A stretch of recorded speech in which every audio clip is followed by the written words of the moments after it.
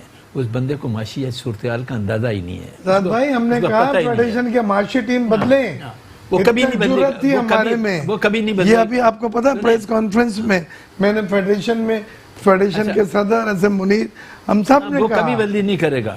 آج اسی حکومت کے اندر اس کا جو وزیر داخلہ ہے بریگیڈیئر جنرل پرویز مشرف کا رائٹ ہینڈ ہے, وہ کہتا ہے کوئی مائل کا لال نہیں اسلام آباد میں داخل نہیں خودکشی ہوگی. مولانا فضل الرحمان آئے تو وہ ہوتا ہے کون ہے خودکشی اس ہوگی. ٹائپ کی باتیں کرنے والا. سوال یہ پیدا ہوتا ہے کہ جب آپ دھرنے دیں, آپ سسٹم کو تباہ برباد کریں, اس وقت تو جائز. اور آج دوسری پارٹیوں کی باری آئی تو یہ تو ہمارا آئینی حق ہے نا. ان کے دھرنوں نے بھی بڑا نقصان پہنچایا اور سی پیک کو بالخصوص لیکن آپ چینی صدر آ کے لانچ اور ایگریمنٹ سائن کرنا چاہ رہے ہیں, لیکن آزاد صاحب ایک چیز ہے, ٹائم مانگ رہے ہیں اور دھرنوں کی وجہ سے وہ چیز پوسٹپون ہوتی جا رہی ہے. سر نون لیگ اور پیپلز پارٹی اتنی بڑی جماعتیں ہیں دونوں. مولانا فضل الرحمان کی ایک چھوٹی پارٹی ہے, ان کو اقتدار بھی نہیں ملا کر, سنگل پارٹی بھی نہیں. یہ دونوں پارٹیاں جو ہے نا فالو کرے گی مولانا فضل الرحمان کی سیاست کو. یہ خود کو یہ احتجاج, کوئی جلسے جلوس, کیا عوام کے اندر ان کی بھی مقبولیت کم ہوئی ہے کہ انہوں نے بھی حکمرانی کی؟ پیپلز پارٹی نے اپنے جلسوں کا اسکیڈول دیا ہے 18 اکتوبر. کوئی تحریک تو نہیں چلا سکتے نا. بے نظیر بھٹو کی تو کچھ نہیں ہوا. اتنی طاقت کار ساز کا جو تھا وہاں سے شروع کر رہے ہیں, اور اس کے بعد پھر وہ پنجاب میں بھی جا رہے ہیں. 10 دن بلاول صاحب نے کہا تھا, مجھے یوسف رضا گیلانی صاحب نے کہا کہ وہ ملتان میں آ رہے ہیں, سندھ میں بھی ہیں. اپنی انڈیویجول جو ایک ہماری حکمت عملی ہے اس پہ تو ہم. لیکن عوامی طاقت جو بے نظیر صاحبہ میں ہوتی تھی, جو سیاسی طاقت ہوتی تھی, کیا بلاول صاحب میں وہ ہے؟ بالکل. دیکھیں لوگ اس طرح کا ریسپونس آئے گا. پہلے آپ کہتے تھے کہ فری ہینڈ نہیں ہے, یا آپ کے پروگرام میں آپ ہی نے یہ 10 بار مجھے کہا ہے. آج اب یہ نہیں کہہ سکتے.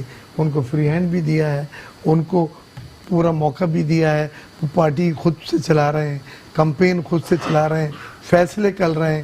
کل رات کے جو فیصلے ہوئے کور کمیٹی کے, اس میں بہت بڑا جو اسٹیک کو کنسلٹیشن اپنے بلاول صاحب کی تھی. میجورٹی کے فیصلے تھے, لیکن بہرحال لیڈر کی. لیکن زیادہ زور ان کا کیسز کے اوپر ہوتا ہے, نیب کے اوپر ہوتا ہے, زیادہ تر اس کو ڈسکشن کرتے ہیں. بعد میں آ کے جو ہے نا گورنمنٹ کی باتیں بھی ضرور کرتے ہیں, لیکن ایسی کوئی ایجیٹیشن ریزسٹنس مجھے نظر نہیں آ رہی. آزاد صاحب جو سنگل پارٹی, نون لیگ پیپلز پارٹی, جو بڑی جماعتیں تھی, جو بار بار اقتدار ان کو ملا, کوئی وہ تحریک چلا سکیں, لوگ ان کے پیچھے ہو, ایک عوامی سپورٹ ہو, قوت ہو. آپ کے سامنے میں نے پروگرام سٹارٹ ہونے سے پہلے یہ کہا تھا کہ ہماری سیاسی جماعتوں میں جب تک یونٹی نہیں ہوگی, ایک دوسرے کے نقطہ نظر کے مطابق انڈرسٹینڈنگ کریٹ نہیں کریں گے, اس وقت تک شاید کسی موومنٹ کا آپ کو کوئی خاص فائدہ نہ ملے. میں آج بھی یہ کہتا ہوں کہ اس وقت پارلیمنٹ کے اندر جو پارلیمنٹ کی قانونی حیثیت ہے وہ اتنی خراب ہے کہ یہ پارلیمنٹ کوئی قانون سازی نہیں کر سکتی, نہ سینٹ کے اندر کر سکتی ہے, نہ قومی اسمبلی کے اندر کر سکتی ہے. آج ایک خبر ہمارے لا منسٹر نے اڑا دی کہ ہم سپریم کورٹ کے ججز کی عمر 3 سال بڑھاتے ہیں. میں لا منسٹر سے یہ پوچھتا ہوں کہ جج صاحبان کی ایج جو آئین کے اندر مقرر کی گئی ہے 62-65, کیا آرڈیننس کے ذریعے کسی کی لائف پیریڈ کو یوں ایکسٹینڈ کیا جا سکتا ہے؟ اس کے لیے آئین کی 2/3 میجارٹی چاہیے, امینڈمنٹ چاہیے. آج پارلیمنٹ کا ادارہ جو میرے نزدیک سب سے زیادہ مضبوط ادارہ ہونا چاہیے, وہ سب سے زیادہ کمزور ترین ادارہ بن گیا ہے. کمزور ترین ادارہ بن گیا ہے. آرڈیننس جاتے ہیں. لیکن آخری سوال جو ڈاکٹر صاحب نے کہا ہے کہ عمران خان کا دھرنا ملک کے مفاد میں نہیں تھا, تو یہ دھرنا کس طرح ہے؟ سر دیکھیں, اس کو آپ غلط کہتے تھے, اس کو آپ صحیح کہتے نہیں. آپ مجھے غلط نہ, میں تو اس کی بھی مخالفت کر رہا ہوں. لیکن معیشت کے لیے بہتر نہیں ہے دھرنا. کام معیشت کے لیے بہتر ہوگا. سر کہہ رہے ہیں کہ دینا چاہیے دھرنا. نہیں احتجاج کا میں نے کہا, لیکن ہم نہیں چاہتے پیرالائز ہوئی جو معیشت چھوٹی موٹی بچی ہے. دھرنا نہیں ہونا چاہیے. دھرنا کی ضرورت نہیں ہے, اور دھرنے کی بات ابھی کسی نے کی بھی نہیں. سر شروع میں یہی تھا, انہوں نے کہا ہم لاہے عمل بعد میں دیں گے, جب اسلام آباد میں داخل ہوں گے, جب مارچ اندر داخل, ہم سارے پتے شو نہیں کر رہے. 31 تاریخ کو ہمارے لیے پرابلم یہ ہے کہ 31 کو ہمارا سپریم کورٹ کا الیکشن ہے. ٹھیک ہے, سوچتے ہیں آندو ہمارا الیکشن کے. میرا ایک پارٹی کو ریپرزینٹ کر رہا ہوں موقع, ہم دھرنے کی سیاست کے حامی نہیں ہیں, ہم احتجاج کے لیے اور ایشوز بیسڈ احتجاج پہ ان کے ساتھ ہیں. جتنے میں نے ایشوز بتلائے اس پہ جہاں جہاں پہ بھی آواز اٹھے گی ہم ان کے ساتھ ہیں. ایک لیے یہ بھی کہہ دیں کہ کوئی غیر جمہوری طریقے سے وزیر اعظم نہیں جائے, حکومت نہیں ہم جائے, چاہتے ہیں جمہوری طریقہ. جمہوریت جو ہے اس کی کنٹینیوٹی رہے, ادارے مستحکم رہے, اور یہ حکومت کو بزنس کمیونٹی کی بھی پوری یہ خواہش ہے کہ پورا موقع دیا جائے, اور ہم دے رہے ہیں. ہاں نہیں تو ہم بہت سارے پوزیشن لے سکتے تھے ٹریڈرز کے ساتھ, شٹر ڈاؤن, ہڑتال کا, اس کا. ہم نے ایسی کوئی میں یہ کہتا ہوں آپشن کہ ایکسرسائز نہیں کیا. معاملات کا میرے نزدیک حال یہی ہے کہ دوبارہ فری اینڈ فیئر الیکشن کرائے جائیں, یعنی کہ مڈ ٹرم تاکہ الیکشن کی بات صحیح کر رہے ہیں. عوام کا مینڈیٹ سامنے آئے. اس گورنمنٹ کے پاس سر نواز شریف 5 سال پورے کریں, جس کو زرداری صاحب نے کہا آرو کا الیکشن. نہیں, کب 5 سال پورے 5 سال سر, آئندن تک 5 سال. نون لیگ حکومت نے, نون لیگ حکومت نے تو کیا سر, نون لیگ حکومت نے کیا 4.5 سال سر. اس دور میں بھی آرو کا الیکشن زرداری صاحب نے کہا تھا. میں نے سر بڑی مہربانی, ٹائم لیمیٹڈ ہے ڈاکٹر صاحب, آپ کی بڑی مہربانی. بہت شکریہ. جمہوریت کو چلنا چاہیے, سسٹم کو چلنا چاہیے. احتجاج, جلسے, جلوس جو ہے نا, حق ہے سب سیاسی جماعتوں کا. دھرنا ملک کے مفاد میں نہیں ہے, یہ موقف آیا. معاشی صورتحال انتہائی خراب ہے. دھمکیاں بار بار اعجاز شاہ کے حوالے سے جو وزیر داخلہ ہیں, دھمکیاں دی جا رہی ہیں مولانا فضل الرحمان کو. ان کو حق ہے, سیاسی جماعتیں پشت پہ ہیں بھی صحیح, نہیں بھی ہیں. نون لیگ پیپلز پارٹی کے اندر تقسیم واضح نظر آ رہی ہے. اسی کے ساتھ دیجیے اجازت, اللہ حافظ.